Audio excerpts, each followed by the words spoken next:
All right, let's dive right into this. Welcome to an official Sector Ranger debriefing and after action report. Today, we're breaking down the utterly chaotic, highly uncoordinated, and honestly fascinating storyline of the Season 2 campaign. If you've ever wondered how a galactic law enforcement operation could go so spectacularly off the rails, well, you are definitely in the right place. We're reviewing the files on a group that brings a whole new meaning to the phrase collateral damage.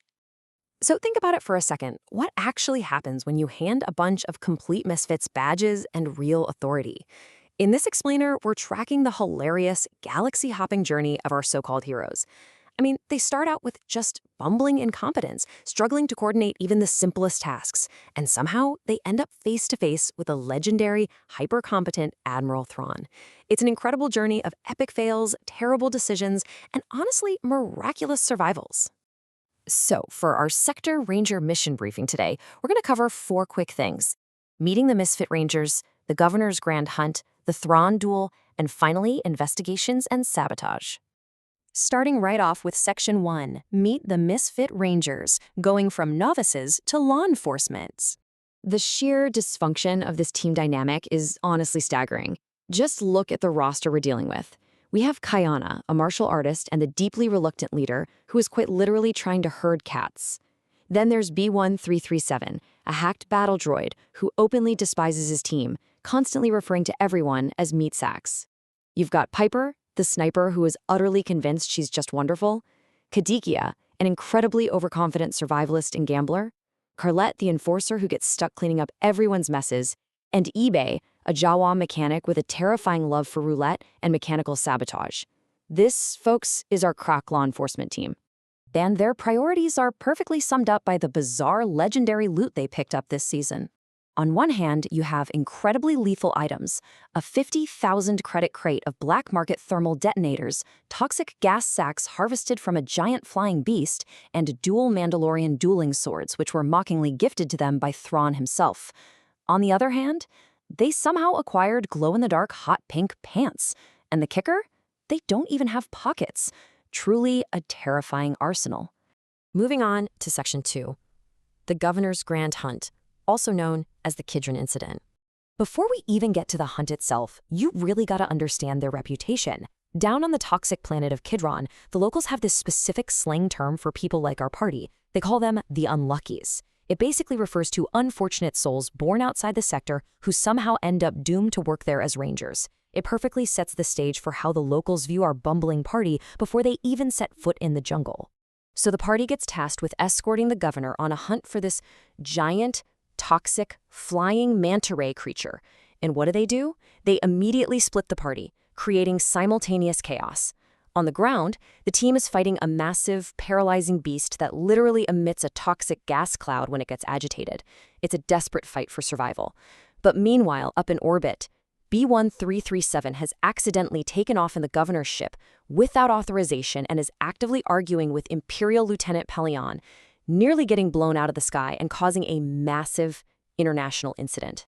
Back down on the ground, the fight is going terribly. People are choking on toxic gas, so it's time for Piper, the party's designated highly confident sniper, to take a crucial, high-stakes shot at the giant beast.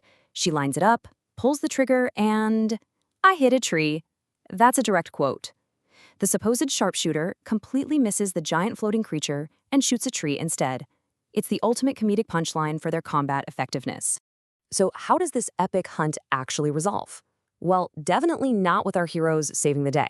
The NPC governor, the person they are supposed to be protecting, mind you, actually steps up and finishes off this massive beast with just a shiny knife.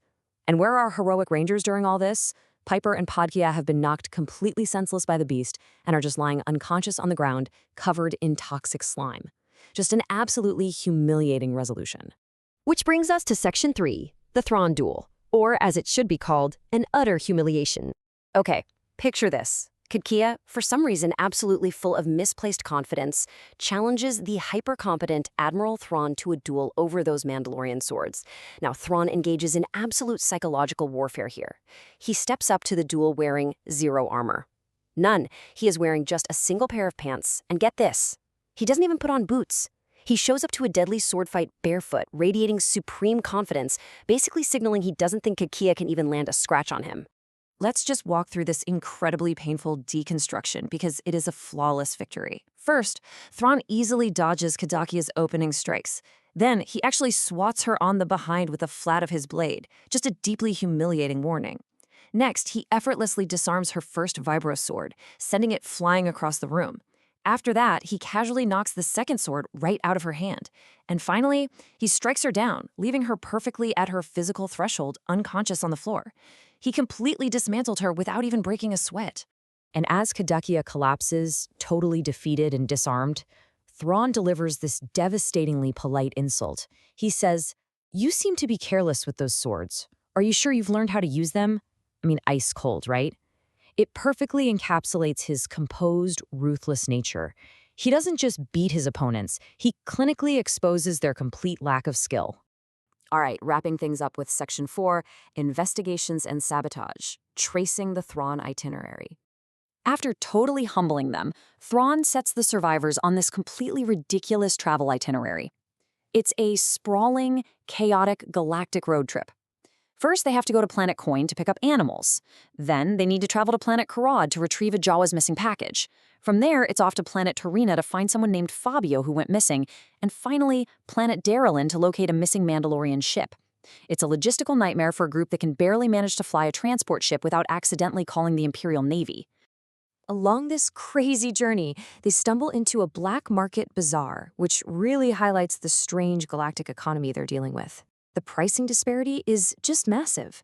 For the high rollers, a crate of highly illegal, highly destructive thermal detonators sells for a staggering 50,000 credits at auction. But down in the bargain bin, a massive batch of lethal narcotics, death sticks, goes for a mere 200 credits. And our party, naturally, finds themselves surrounded by both. And of course, they can't just conduct a normal, quiet investigation. Now they leave a trail of sabotage and loose ends literally everywhere they go. They discuss arranging actual accidents for Imperial propaganda teams. You have B-1337 aggressively hacking computers to track down stolen ship parts. You've got eBay Jawa causing absolute mechanical havoc while trying to gamble at the bazaar. And my personal favorite, during delicate stealth missions in hostile territory, they repeatedly leave their communication links wide open for anyone to hear. It is an absolute masterclass in how not to be a covert agent. Which really leaves us with one final burning question. Can a group that shoots trees instead of monsters, steals their own boss's ship, and gets effortlessly outdueled by a barefoot, pant-wearing admiral actually solve a sector-wide conspiracy? Based on the evidence we've seen today, it's a miracle they haven't blown themselves up with those thermal detonators yet. But hey, that's exactly what makes this storyline so incredible. Thank you for joining me for this explainer. Make sure to keep your comms secure and watch out for those meat sack-hating droids.